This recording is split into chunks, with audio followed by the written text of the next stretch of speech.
Good morning गाईस. तर आज आम्ही दिवसाची सुरुवात ह्या गेंद्याच्या फुलाले बघून केला. तसेच आज रुचीची तब्येत खराब होती तर दिवसाला काही बनवले नाही. मग मी संध्याकाळी आलो आणि अंडे आणलो होतं तर त्यांचा ऑमलेट बनवत बसलो मी. मग बनवता ते बनले. मग बनवून झाल्यावर मग ते असे दिसत होते, बघा कसे दिसत आहेत. तर मग त्यांचा पिझ्झा बनवलं तर मी बसलो होतो. मला म्हणते तू खाऊन बघ म्हणते रुची. तर मी म्हणलं आधी तू खा. मग मी तिला थोडासा एक बाईट घेतलो आणि मग तिले चारून दिलो. चारून झाल्यावर मग ते म्हणते तुम्हीही खा म्हणते.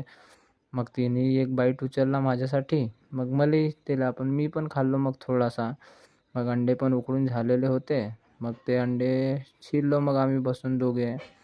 मग शिरल्यावर मी त्यांची भाजी गिजी बनवासाठी तयारी केलो. तर मग त्यांना तळायला टाकलं. मग भाजीचा शॉट नाही घेऊ शकलो मी. मग वाढदिवस होता एका मुलाचा, लहानशाचा, चिमुकल्याचा. तिथं गेलो ना आम्ही दोघे. तिथं गेल्यावर मग तिथं पाया गेला लावून केक वगैरे खाऊन चिवडा वगैरे आणला थोडासा घरी. तर बाजूची एक मुलगी होती, तर मग तिच्यासोबत तिनं थोडीशी मस्ती केलं. मग जेवण केलं आम्ही. Good night.